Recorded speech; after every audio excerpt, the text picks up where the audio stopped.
Dennis Prager here. Thanks for listening to the Daily Dennis Prager Podcast. To hear the entire 3 hours of my radio show, commercial-free, every single day, become a member of Pragertopia.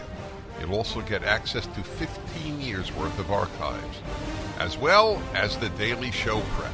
Subscribe at pragertopia.com. Hello, my friends. Welcome to the Dennis Prager Show. I meant to mention yesterday, I was off Monday and Tuesday, just for safety's sake, because I got, over the weekend, I tested positive for COVID, along with Bill Gates and a lot of other people. And it was, I wouldn't even say it was like the flu. It was much milder than the flu. It was milder, actually, than a bad cold. So that's the good news. So I did not talk to you about something that had preoccupied me, believe it or not. I say believe it or not because which you will understand in a moment. It is not a very serious issue, but it preoccupied me, and I am not particularly interested in horse racing. I have absolutely nothing against it. I'm not interested in everything. I'm interested in a lot. But this was riveting. The most famous horse race on earth, I think it's been going on for over 130 years, the Kentucky Derby annual race. The horse that won, the odds against that horse were 80-1. Rich Strike. I watched that race at least 4 times. It doesn't take long to watch. How long is the race? Is it 2 minutes? Yeah, so how long is that? 1.5 minutes? 2 minutes? Yeah, anyway, so you can easily watch it 4 times. It's not like a car race. And the guy was in last. And he was expected to come in last. And watching him go from last to first was as dramatic a sporting event as I have ever seen. I'm not saying it was more than any I've ever seen, but I've never seen anything more dramatic. 1.25 miles. That's right. He was only in the race because some horse had to back out, I think 4 days earlier. So it's what makes sports that exciting, because truly anything can happen. A lot of people lost a lot of money, I presume. The question that I have is, did anybody bet a lot of money on Rich Strike? Did anybody become, people don't gain fortunes on these things, I presume. But did anybody, let's say if you bet $1,000 on Rich Strike, you got back $80,000. Not bad for 2 minutes work. But did anybody bet $1,000 even? And who do you give credit to? The horse entirely, the jockey entirely, both half-half?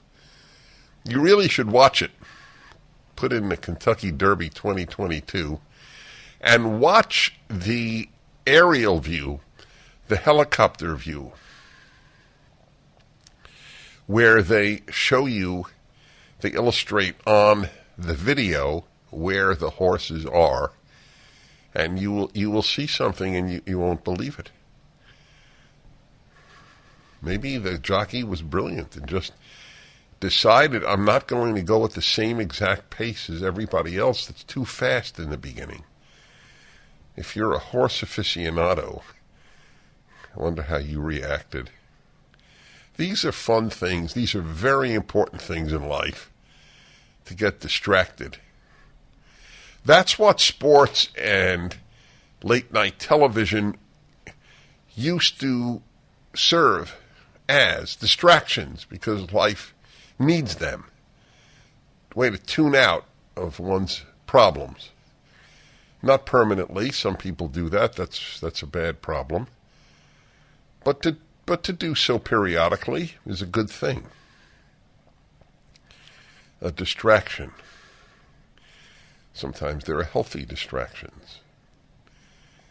This is a healthy, and it's not an unhealthy distraction, sports.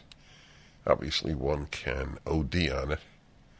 But that has been deprived to us by the people who ruin everything they touch, the left, because they have ruined, they did ruin, certainly for over a year, virtually every sport.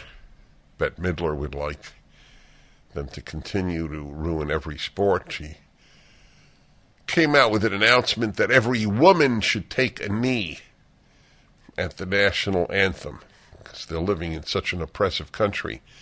But Bette Midler is an ignoramus, as are most of these activists.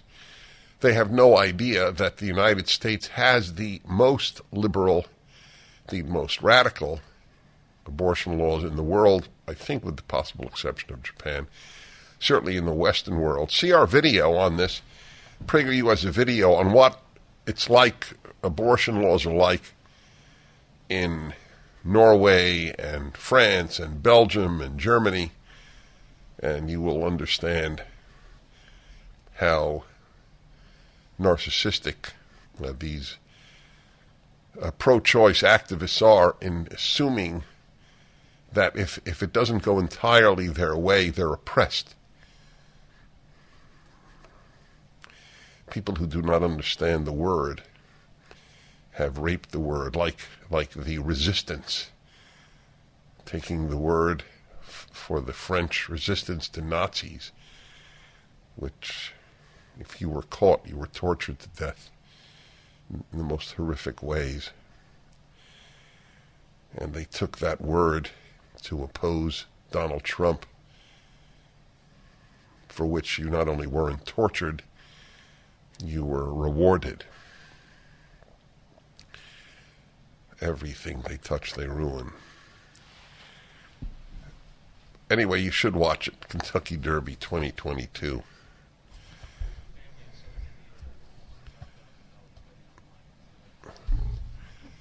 There was a family in Indiana that won $25,000 because they liked the name. That's a riot. All right. I mean, it's a nice win, but we're not talking about getting rich. So the question, that's interesting. There's no way for the Derby to announce, without telling the name, of course, but somebody got $100,000 out of it or whatever. All right, you haven't found it. Okay. It wouldn't make sense. I wonder if the owner bet on the horse. Oh, God. The last time this happened is more than 100 years ago. That a horse had greater odds against it winning than Rich Strike. I think it was 90 to 1. This was 80 to 1. I love it. Bette Midler says every woman and girl should take a knee during the national anthem. Well.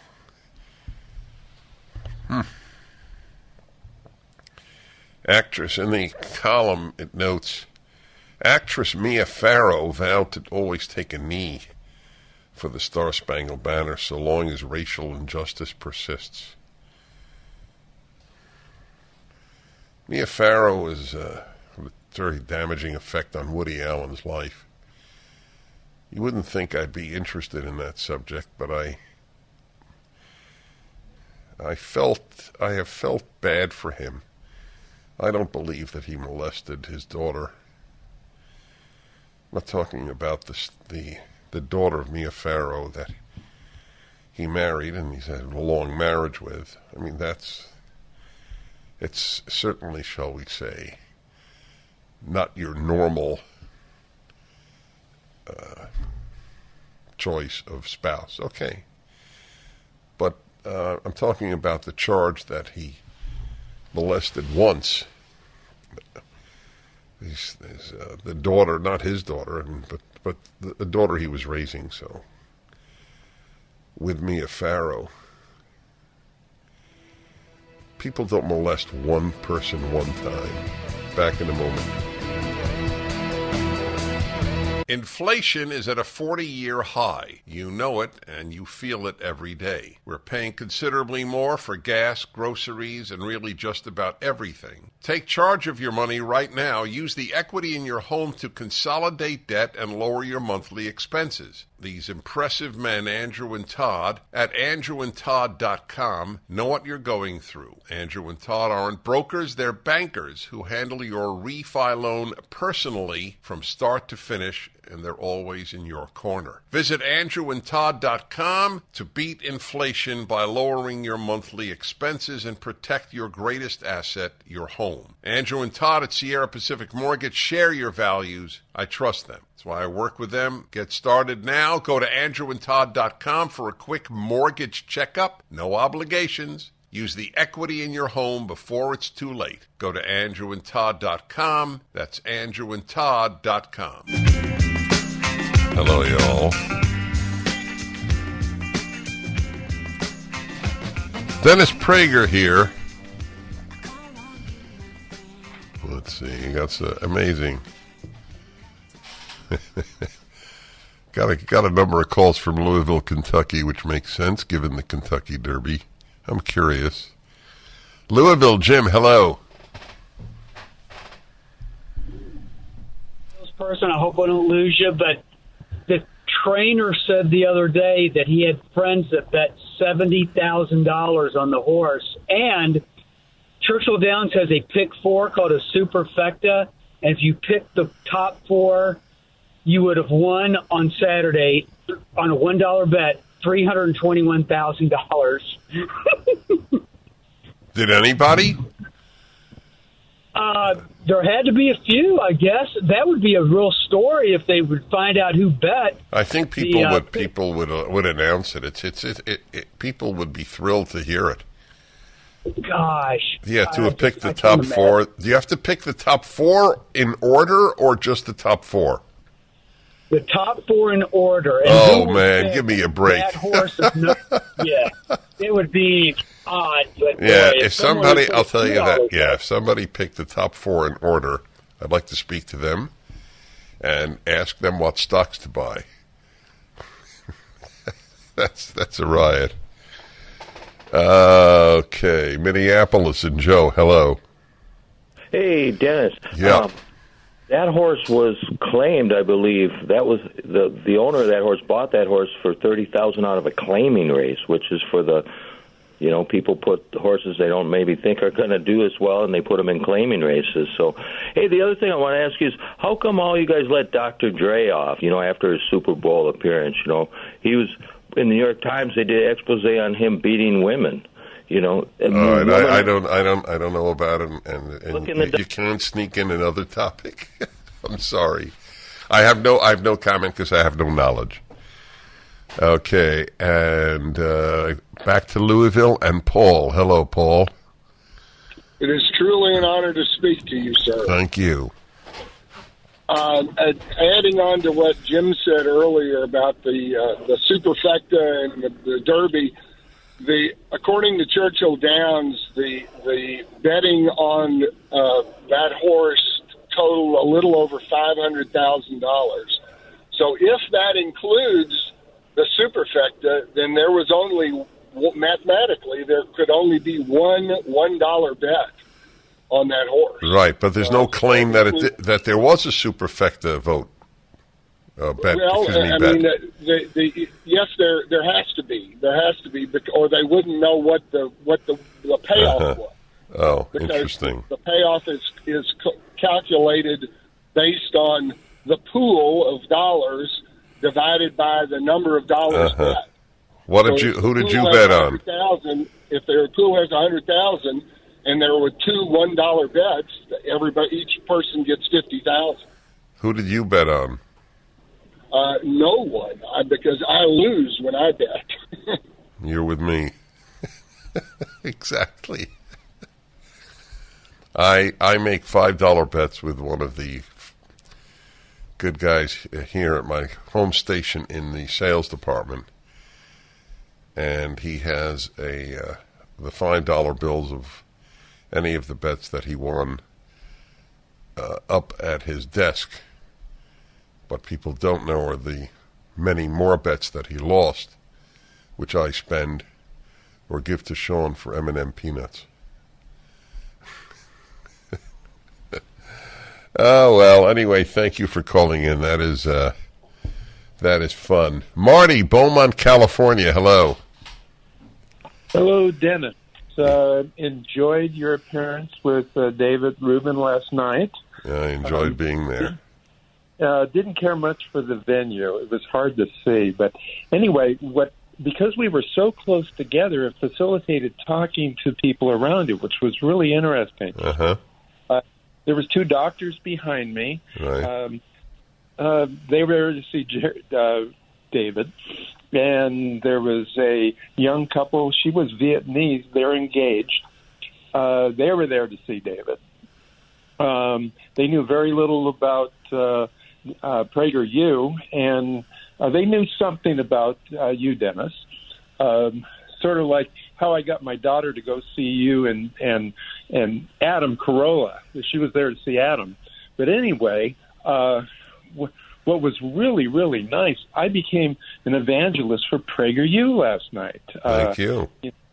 And, it was so much fun being able to do that. And, I listen to you every day. But I was really impressed with how funny Dave Rubin is. He would be a stand-up comic if he were not involved in the serious subjects of life. A man who combines both is Adam Carolla. He combines incredible humor and insights into life. Great humor should always be insights into life. But they're both very talented, and they're both very bright. And they're both on our side on virtually every issue. It is not possible to be on our side if you pursue truth. It is not possible not to be on our side. I hope I said it right the first time. The day that truth becomes your primary desire, you leave the left. You could stay a liberal, but you leave the left.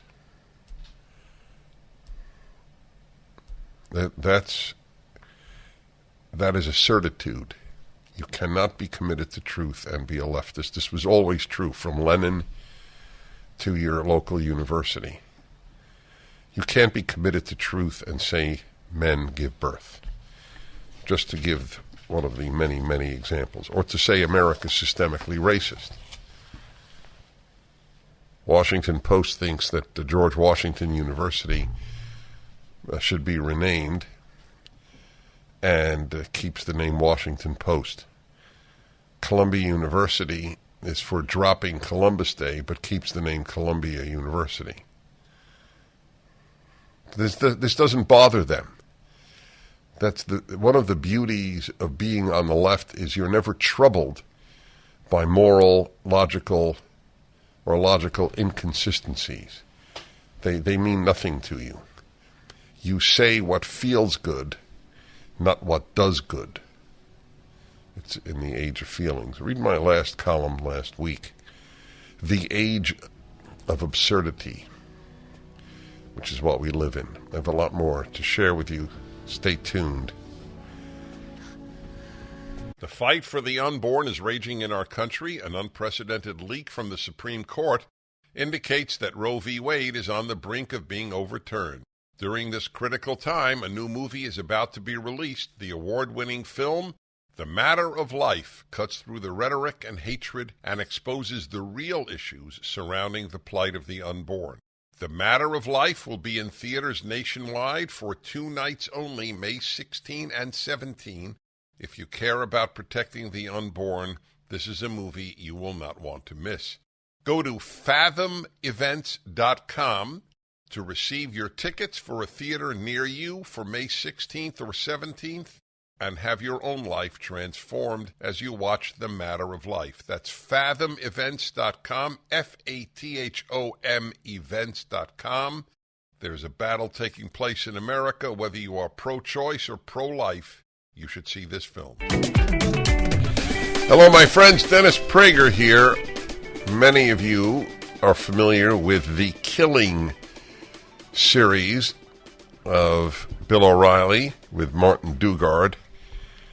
They are unputdownable books, whether it was killing Kennedy, killing mafia people, killing of Indians in the formation of the country. It's a huge series, and the latest is now out, titled Killing the Killers, The Secret War Against Terrorists. Every one of them has been a #1 bestseller, and I might add, for good reason. They combine easy read with a vast amount of information. Bill, good to have you back on. Mr. Prager, thanks for having me in. We got good news last night. Killing the Killers will debut on the New York Times list at #1. That's 18 #1 bestsellers. So, how many killing books do you have? This is the 11th, and then I had 7 nonfiction. Other books hit #1. But this is the best reporting I've ever done in my career, Dennis, and you and I have known each other for a long time.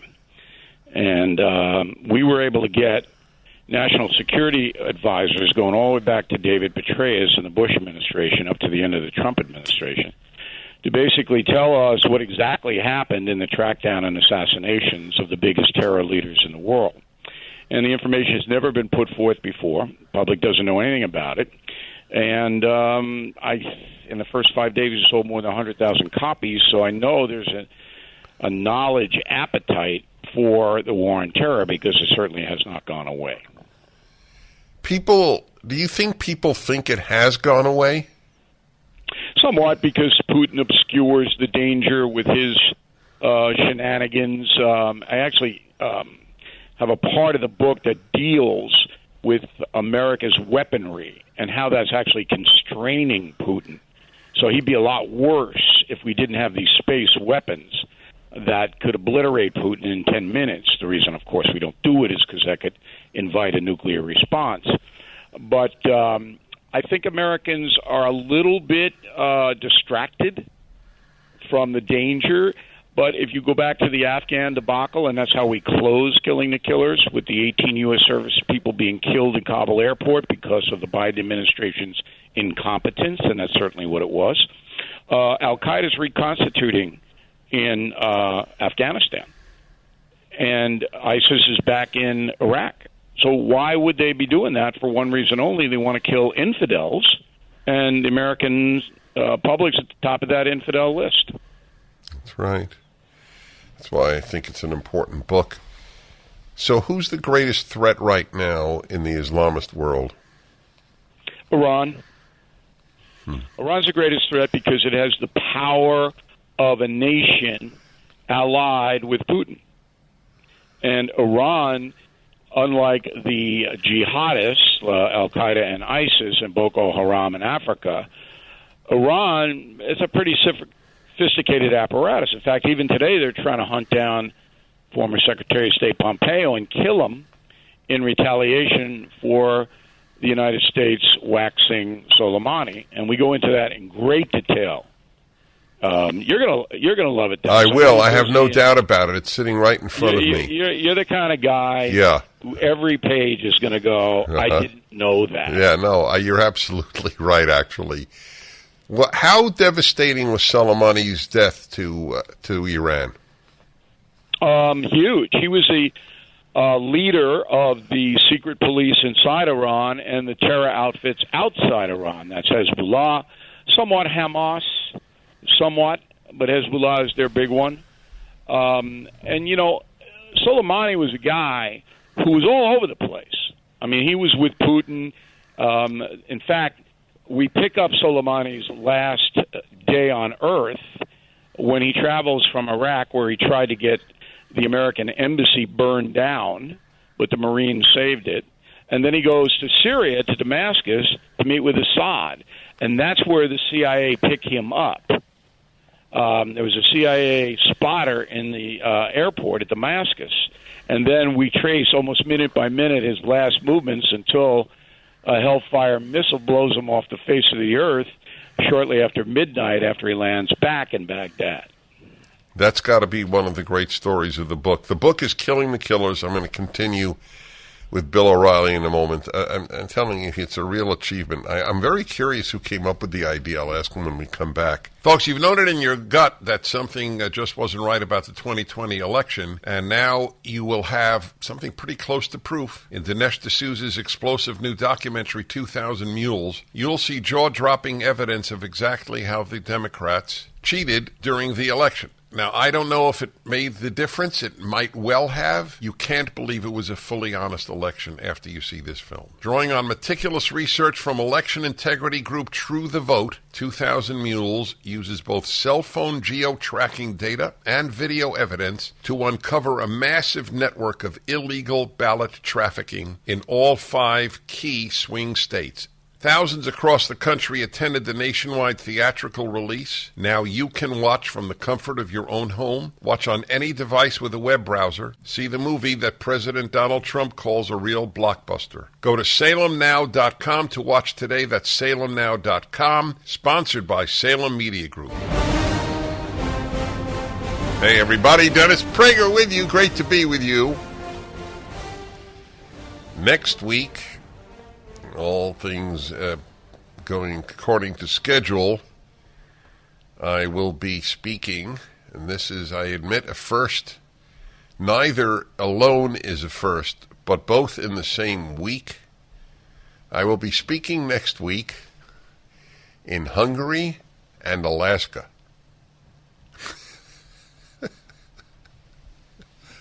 Yep, next week. I fly next Friday, a week from Friday, from Budapest, Hungary, to Anchorage, Alaska. Not only that, which is 22 hours just flying, but upon arrival, I will have a talk in Anchorage.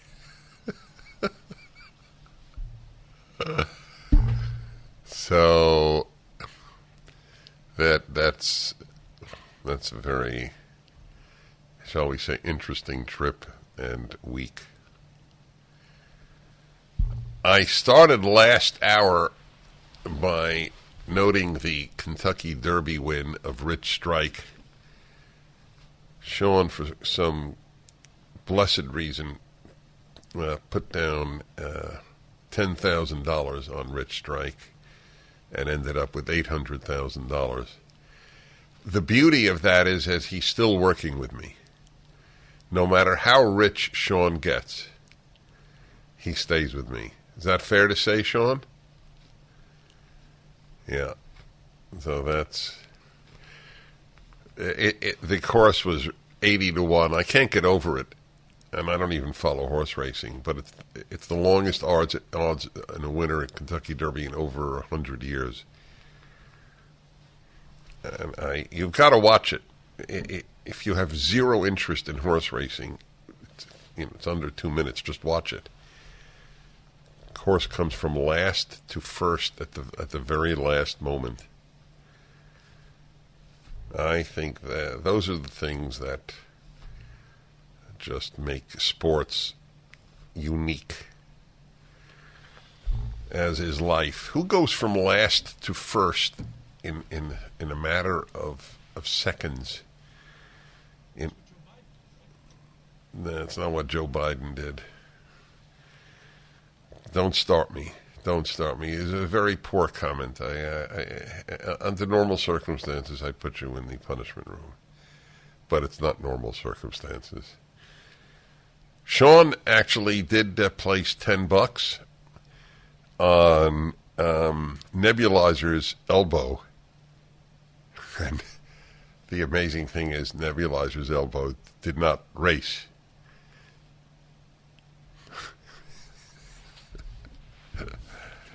All right, my friends.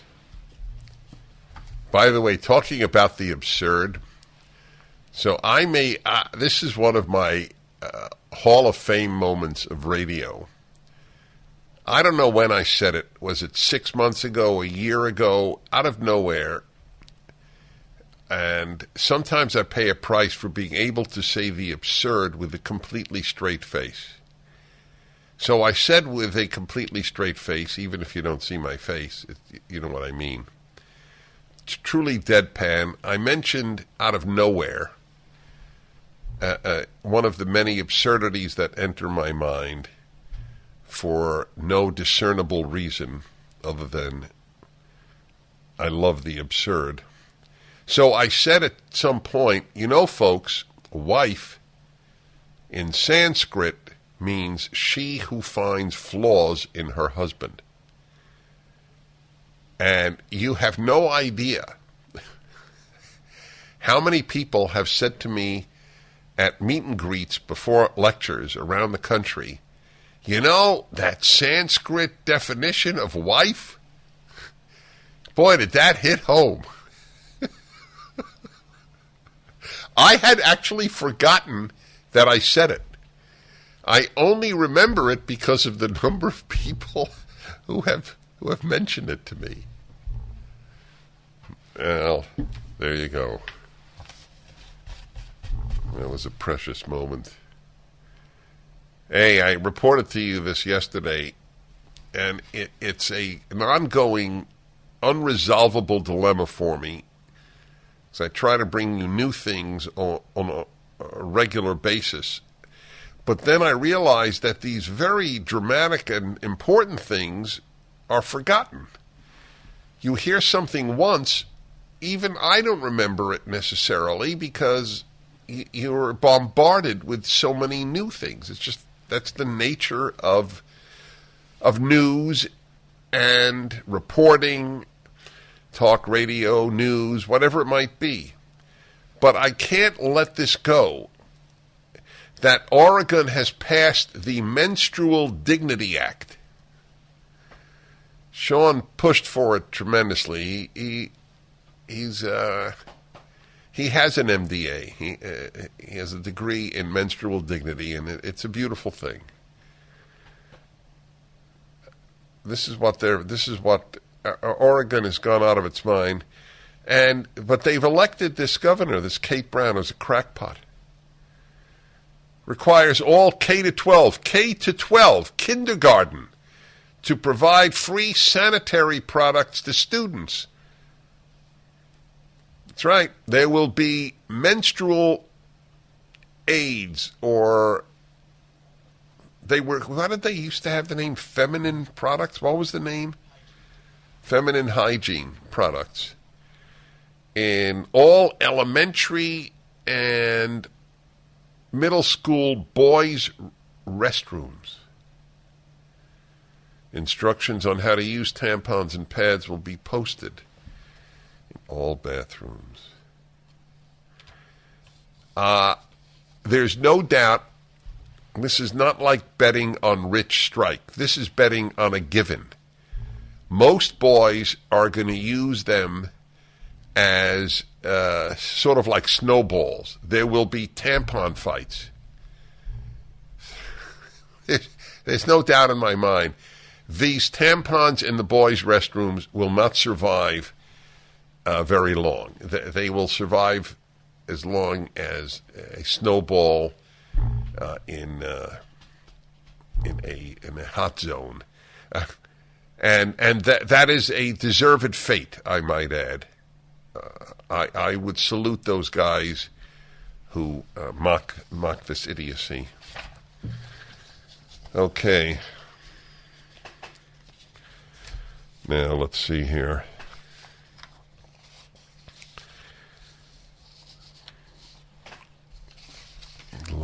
You can hear the shuffling of papers. Okay, this is really important. I only mentioned this in passing. Even the New York Times now reports it. They always report afterwards the damage that the policies that they actually encouraged have wrought. There is no self-awareness on the left. Just that's the way it works. When COVID-19, the title is, New Research is Showing the High Costs of Long School Closures. I love that. New research. Gee, how come I knew it without new research? My anger at teachers and teachers' unions on behalf of the children of America is so intense I have to control it. Just talking about it, I actually feel anger welling up in me. If you do not hate the teachers' unions, it means you do not love students. You have a choice, my friends. It's like the Bible has a great line. If you love God, you must hate evil. If you love children, you must hate the teachers' unions. Okay, if you don't hate the teachers' unions, then you don't love children. I don't care. You can protest all you like. Oh, what are you talking about? I love both. You can't love those who crush those you love. It means that you don't have the courage to say, I hate teachers' unions. And every teacher who supports a teachers' union is doing evil to children. That is the state of the United States of America. And it is as clear as anything could be. There is something corrupt in your conscience if you cannot acknowledge that. This doesn't mean every teacher is evil. I never said it. I don't think it. It means the teachers' unions and the teachers who support the teachers' unions are ruining students in America. They have been for decades. This is a study in the New York Times, the Bible of the left. Towels just don't seem to dry you anymore. They feel soft and lotiony in the store, but you get them home and they don't absorb. Well, Mike Lindell at MyPillow found that out around 2006, and towels changed forever. He found the best towel company right here in the USA. They have proprietary technology to create towels that feel soft but actually work, and that happens to be true. I use them. They are all made with USA cotton, and they come with the MyPillow 60-day money-back guarantee. 6-piece set, 2 bath, 2 hand towels, 2 washcloths. Regularly $109.99, now $39.99. Just go to MyPillow.com and click on the new radio listener specials and get deep discounts on all MyPillow products, including the towels, by entering the promo code Prager, or call 800-761-6302 for these great radio specials. MyPillow.com, promo code Prager. Hi, everybody. I'm speaking with Dinesh D'Souza, who's extraordinarily successful documentary, 2000 Mules, can be seen at salemnow.com. And I read all of the major media attacks on the film, and I began with the Washington Post. I did this, by the way, Dinesh, you might find this of interest, when I had a dialogue with the Governor DeSantis in Florida at a PragerU event just a few months ago, a month ago. I simply read every New York Times attack on him and had him respond. And I'm doing this with you now, and it's so effective because they would never do this. They would never say, here are what conservatives say about you, and then I'd like you to respond. They don't have that. We welcome such debates. In fact, you told me they might be having a dialogue with you at the Washington Post? Yeah, I requested it because this guy Philip Bump, the fellow you're talking about, has written like 7 articles on this topic. they're all kind of say the same thing, but in different ways. And finally I said, hey, Mr. Bump, would you be open to doing a public debate about this? He goes, no, but he goes, maybe we can do a point-counterpoint in the Washington Post. So I go, you know what? I'm game for that.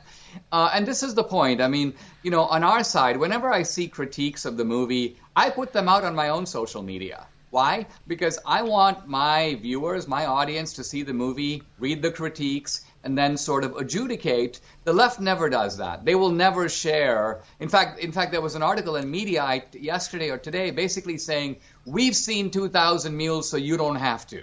So it's like, watch us blast it, and then you don't need to go see it. In fact, they're a little scared, I believe, for Democrats to see it, because I'm assuming most Democrats don't want to win by election fraud either. Yes, exactly. One would hope in any event. So I want you to know, with regard to what he said, the smoking gun, I want everybody to hear this. Dinesh recounted it from the beginning of the Washington Post piece, and it's a very long opening about how this is a smoking gun about the inauthenticity of Dinesh's arguments.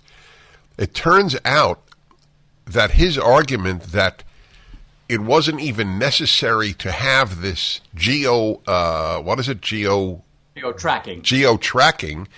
So listen to this. You may not even know this. I just got this from my source of all information, my wife. Neither of those guys in Atlanta who have been charged with killing that little girl had been indicted until after the cell phone data was made available.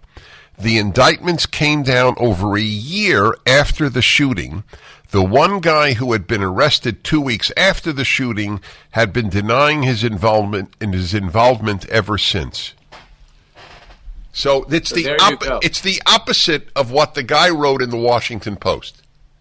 Exactly. He acted as though because the guy was identified, they had him. But no, they had him, but they didn't have any evidence on him. And that's the point, until the geo-tracking placed him at the exact spot where he would have had to do the shooting. So I wonder if PolitiFact will give this guy a